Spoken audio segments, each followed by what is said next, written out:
Muy bien, muy buenos días, queridos hermanos y queridas hermanas. La presentación que voy a tratar de hacerlo en esos 30 minutos es acerca de la descolonización del poder. Y vamos a ver un poco acerca de lo que significa una realidad occidental y una realidad más nuestra, más andina, pero vista desde una perspectiva de la teología. ¿Cómo es que podemos aplicar una teología a lo andino, ¿no? Ya en alguna oportunidad llamaban la atención y decían que no es posible utilizar este término porque es occidental. Sin embargo, hace un momento decían que el andino, más que escribir o desarrollar sabiduría, la vive simplemente. Por tanto, utilizamos este término teología para sistematizarlo. ¿En qué sentido? Teología sabemos que es una reflexión de la divinidad en nosotros. Es decir, cómo reflexionamos aquello que creemos que va más allá de lo que podemos ver. A eso llamamos teología, ¿no? Y en ese sentido vamos a ir viendo que como andinos, lógicamente tenemos esta espiritualidad. Acá en el dibujo podemos ver una especie de vinculación, ¿no? Como decía el anterior hermano, una vinculación más que relacionalidad. En el mundo griego existe este tipo de dos realidades, ¿no? Arriba, abajo, bueno, malo, frío, caliente, dualidad. En cambio, en el mundo andino nuestro, pues la mayoría de nosotros sabemos que es una uniformidad desde la diversidad. Todo lo complementario se vuelve uno. Y esta unidad puede llegar a la perfección, ¿no? En ese aspecto podemos ver, como ayer hacía el dibujo precioso que presentaron Sofía, cómo es que la tierra nos abraza, nos da la vida, nos da ese espíritu de poder crecer como personas, ¿no? Y estamos llamados a vivir en esta unidad, a crecer desde esta unidad.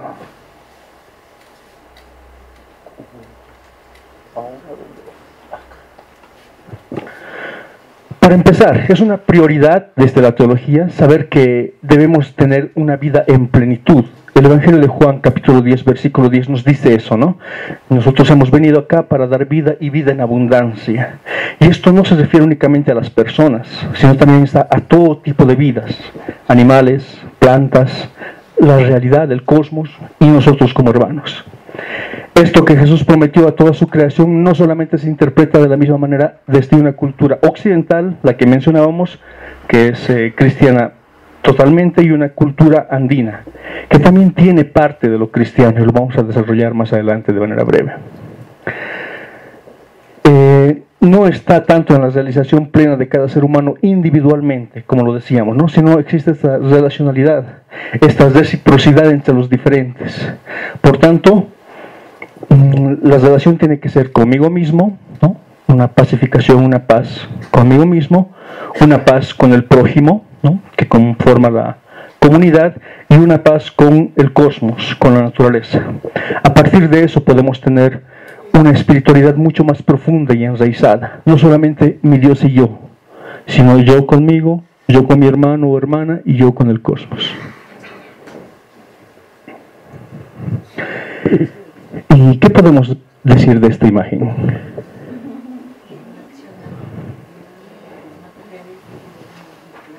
Exactamente, ¿no? Nosotros vamos a desarrollar un poquito más adelante esto, donde no somos dueños de la creación, como lo dice el libro del Génesis, ¿no? Malinterpretado. Somos simplemente administradores. Y un administrador es aquello que lleva a que las cosas vayan bien, que las cosas se refuercen entre sí mismas. Y lamentablemente hoy en día, con la bandera de progreso, estamos destruyendo la naturaleza.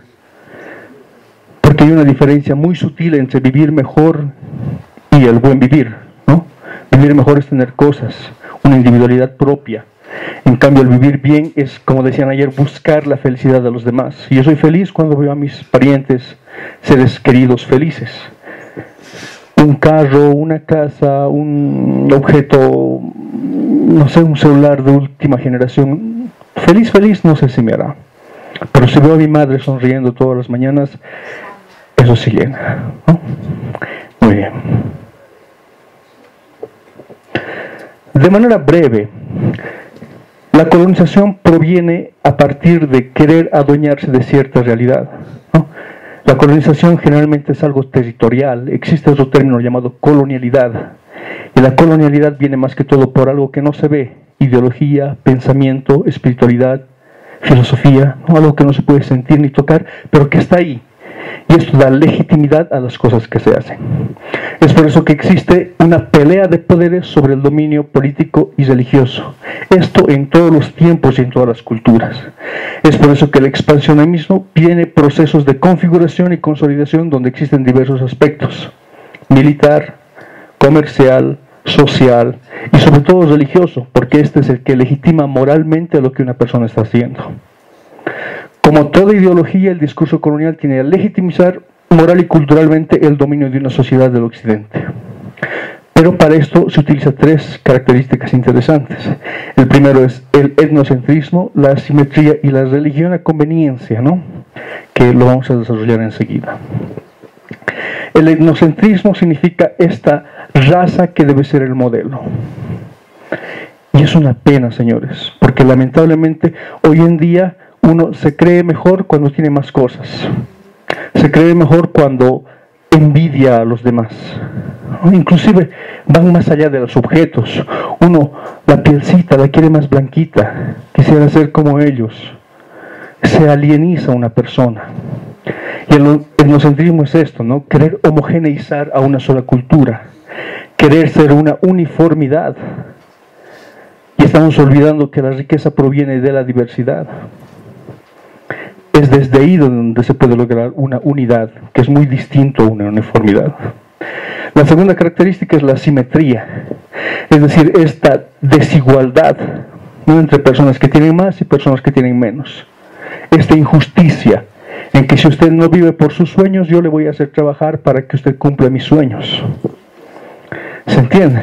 Y ahí es donde entra la religión, y muchas veces como paternalismo. Pobrecito, no tiene nada. Les regalaremos, le daremos, haremos una cuota entre todos y pondremos para que tengan una escuelita. Paternalismo, le estamos humillando, señores. Es la limosna aquello que pierde la dignidad de la persona, porque crees que es menos. No rescatamos su propia riqueza. Y una última característica es la religión a conveniencia, es decir, una imposición imperial sobre las religiones originarias, que es un elemento fundamental, ¿no? Aquí con cruz y espada vamos a avasallar otro tipo de pensamientos. Nadie, absolutamente nadie, tiene el monopolio de la voluntad de Dios. Por tanto, no podemos venir con una ideología distinta a imponer una religión a alguien que sencillamente tiene otro tipo de vivencia, otro tipo de creencia. Muy bien. ¿Qué vamos acá?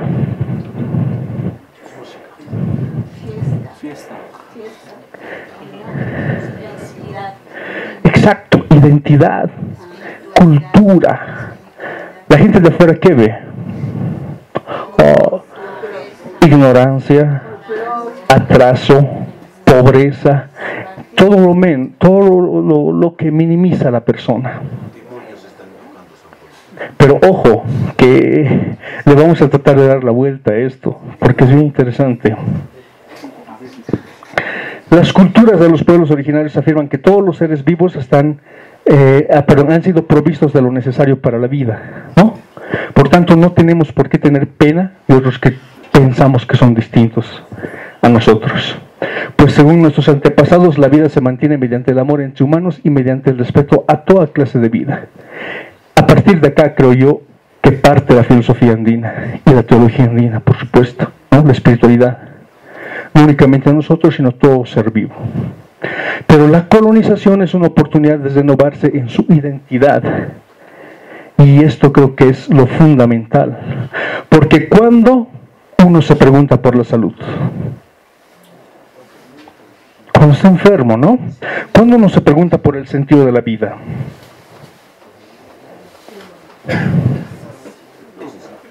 Yo creo que cuando está en fiestas, derrochando la vida, perdiendo el tiempo, ahí se pregunta, ¿y qué estoy haciendo con mi vida? Cuando uno se pregunta por Dios,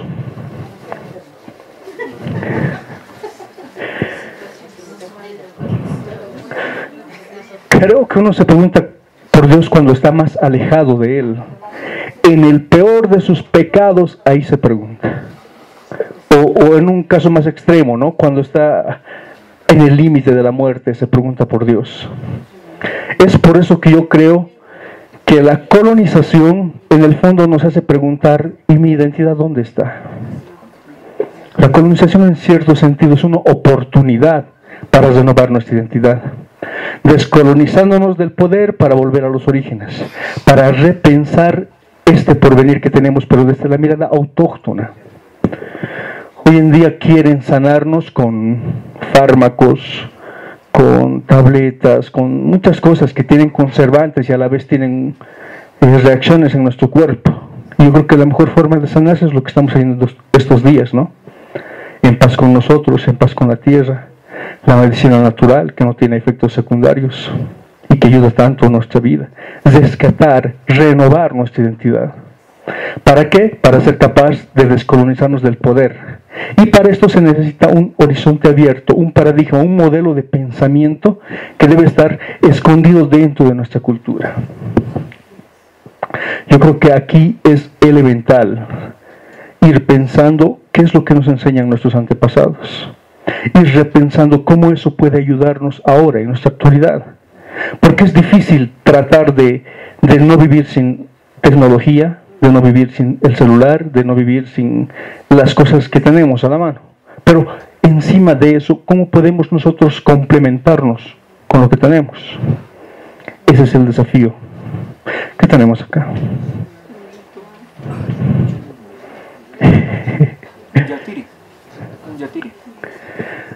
Tenemos a personas que van rescatando aquello que es nuestro, ¿no? Más allá de alejarnos de nuestras realidades, es más bien integrar aquello que nos pertenece, aquello que, bueno, no es que nos pertenece únicamente a nosotros, sino que ha nacido también de nosotros. Exactamente, nacemos de eso. Ya yendo a la parte final, ¿no? De manera muy resumida, ¿cuál es la identidad religiosa y cultural? Para esto surgen nuevas propuestas de liderazgo desde las mismas culturas andinas, ¿no? De cómo poder crecer espiritualmente, cómo poder crecer interiormente, filosófica y teológicamente. Es así que renace una esperanza de crear una nación a partir de la multiplicidad de cosmovisiones de los pueblos que la constituyen. Estas nuevas propuestas no buscan hacer una tabula rasa del sistema existente, lo que decíamos hace un rato. No vamos a empezar de cero intentando rescatar esto, sino proponer nuevas maneras de interacción intercultural dentro y entre nuestras realidades modernas. Es por eso que dicha coyuntura impone a los cristianos, a todos nosotros, y las cristianas exactamente, a sus iglesias, emprender un verdadero y sincero proceso de descolonización, de discurso para poder acompañar un tanto legítimamente a este movimiento histórico. ¿Qué quiero decir con todo esto? La misión de Jesús acá no era, a ver, usted cumpla los 10 mandamientos, usted comience con estas reglas. No.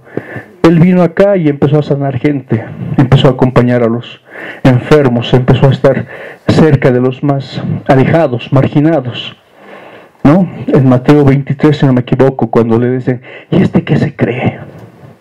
Que está con prostitutas, que está con publicanos, que está con pecadores, ¿qué se cree? Y Jesús dice, para eso vine, para estar con estas personas, con mis hermanos. Y yo creo que como buenos cristianos estamos en la misión de abrirnos y aperturarnos a esta realidad, aceptarnos, ¿no? Y rescatar desde nuestra cultura andina todos los valores, toda la ética, todas las prácticas que nos ayudan a ser mejores personas, con nosotros, con nuestra comunidad y con el medio ambiente. Muy bien. ¿Qué tenemos acá?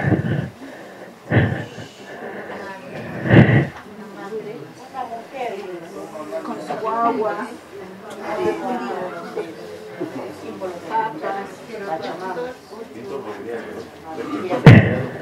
Sí, exactamente. Como podemos ver, la simbología que tienen las imágenes de nuestra cultura andina es bastante rica. Exactamente, todo es circular, la cabecita, el aguayito, las manitos, y la circularidad es complementariedad, ¿no? Muy distinto a la dualidad del mundo occidental. Y también podemos ver la riqueza de los colores como de fiesta y asimismo la vivencia que tiene, ¿no? De la misma tierra nos alimentamos, vivimos. Por tanto, existe este tipo de una necesidad amplia, tanto nosotros para la naturaleza y la naturaleza para con nosotros. Muy bien. Esto es lo que ya habíamos mencionado hace un momento. A ver, lo importante, una descolonización del poder desde la teología. Y esto es lo que nos interesa en este punto. Reconocer y acoger al prójimo que está en cada cristiano significa aceptar que nosotros también, como cualquier ser humano, somos seres de fragilidad, de necesidad y que nos afecta la precariedad, la enfermedad y la muerte. Así que buscamos en los caminos religiosos protección y seguridad.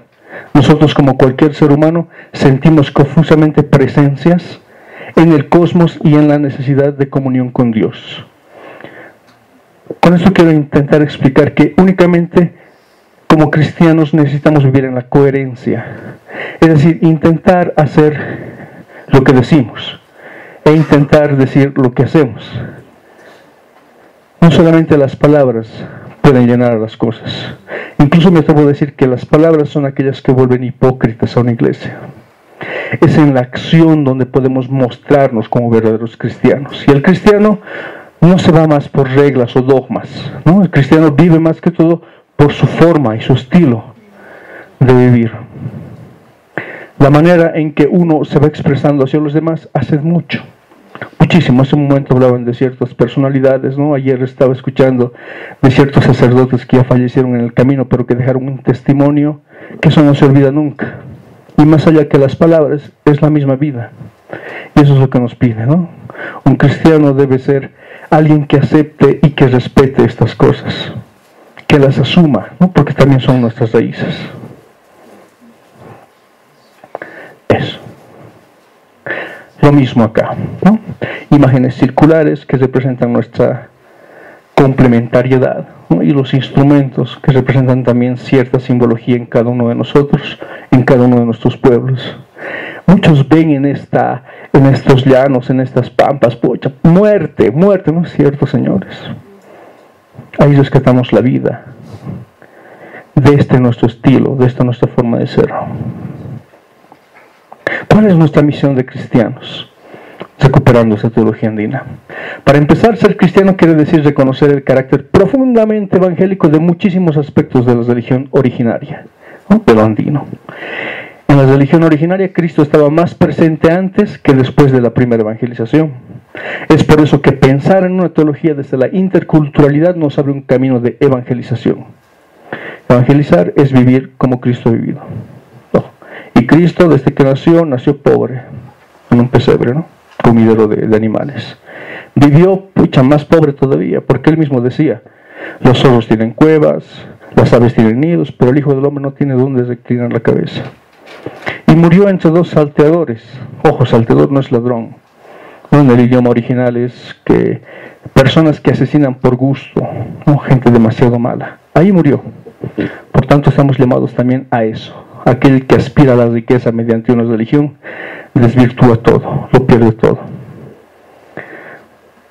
Es por eso que pensar en una teología desde la interculturalidad, nos abre un nuevo camino de evangelización. ¿Qué significa esto? Compartir valores. Esto significa que el camino queda abierto y pendiente a la voluntad de la cultura con la que dialogamos. Como dijo Jesús, ¿no? Quien no está con nosotros, contra nosotros, está con nosotros. Y una cultura que practica la justicia está con Cristo, explícita o implícitamente. Por esa razón, tener un horizonte teológico de la interculturalidad para descolonizar el poder nos facilita comprender el amor. Queremos ser cristianos reales desde nuestra cultura originaria, justicia, equidad, relacionalidad, vínculo, reciprocidad, ¿no? Vivir todo esto nos ayuda a ser mejores personas. Eso.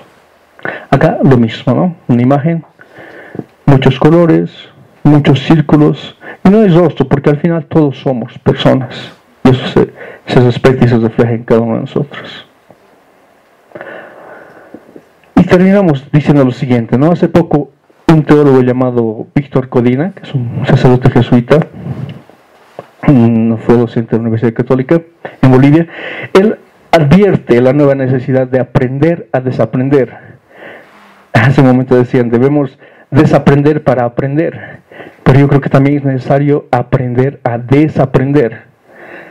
Esto quiere decir que no basta aprender conocimientos, sino hay que aprender a desaprender esos conocimientos, porque existen conocimientos que traen esclavitud y no liberación, tanto social y religiosamente. Esto nos obliga a enfocar lo aprendido de una mirada totalmente distinta, ¿no? Por ejemplo, antes nos han dicho que el hombre es el centro del universo, ¿no? El que debe dominar, el dueño de la creación. Y sin embargo, tanto las ciencias exactas como la cosmovisión milenaria de nuestros pueblos coinciden que el ser humano es parte de la Tierra, somos parte del cosmos, ¿no? Nos complementamos unos con otros, por tanto no somos superiores, no somos los reyes de la creación, ¿no? Porque con ese nombre empezamos las destrucciones. Esta nueva visión desencadena un cambio en todos los demás conceptos, porque todas las partículas se componen. La creación, perdón, que componen la creación viven en mutua asociación, y esto ha brotado y seguirá brotando vida que ha existido, existe y va a seguir existiendo.